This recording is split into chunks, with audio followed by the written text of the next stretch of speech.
Hello, dear team at Carb King.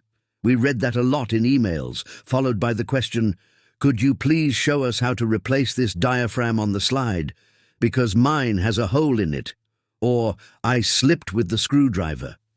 Yes, we hear a lot of different stories, and up until now we haven't had a single video on this topic. But that's going to change. You're about to see how to replace the diaphragm on the slide for your motorcycle.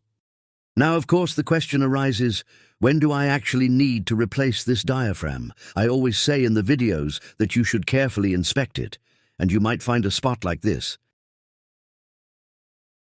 It looks like this. You can see here that it's already a bit worn mechanically. I always run my glove or finger behind it, so you can see a worn spot clearly. And if I find something like this, I take a small, strong flashlight and shine it behind the diaphragm. Here, you can't see anything yet. Even though it's visible that the top layer of the rubber is worn away, there's still nothing visible here. Now let's take a look here. I found another diaphragm for you. Look here, it looks similar, but when I shine the light behind it, you can clearly see that a small hole has already formed. And you can find these spots in different areas. The surface here also looks a bit worn.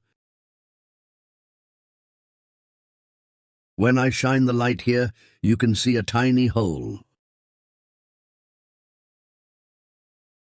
It's a bit of work to do this, but generally I can tell you that if it looks like this, even though no light is shining through yet, it usually doesn't take long before this spot tears.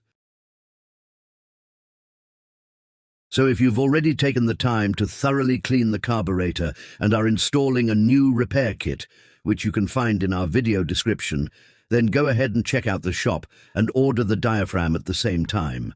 This is one of the very few shops in all of Europe that sells these high-quality diaphragms. And please remember to order the correct number of diaphragms you need. I'd recommend that if even one part is damaged, you replace them all, because if you're already doing the work, it makes sense to do it right. Now let's focus on the diaphragm for your specific motorcycle. In your case, the diaphragm is seated in a groove on the slide. It's just placed in there and held by its own tension. If you pull it a bit, you'll see it quite clearly. Now you just pull it down over the plastic edge and then remove it from the slide. If you're replacing it anyway, you don't have to be too careful. And when you have a new one, it looks like this. You'll need some silicone spray, which we've linked in the video description. You can spray a bit into the small groove here. And then you do it like this. Slide the diaphragm onto the slide from below, and basically all you need to do is get the diaphragm back into that groove. It's relatively simple on your motorcycle. I always check to make sure the distance is even all around. Just move it a bit, and it'll slip into the groove more easily.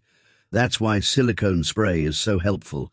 It makes sure the diaphragm sits correctly in its place. Here's another example. That's why I've got another diaphragm here.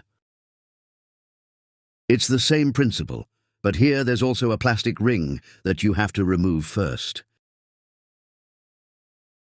You can also remove it downward. I'll show it to you on camera. It has two sides. On this side there's an edge. And this side is smooth with no extra edge. You need to be aware of this during assembly. The smooth side goes up towards the diaphragm.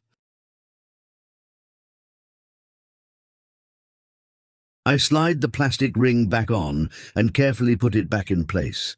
This provides an extra level of security on some models, ensuring the diaphragm fits a bit tighter. And then there are models, which we'll show you now, where the diaphragm sits in a specific position and is held in place by a groove on the slide.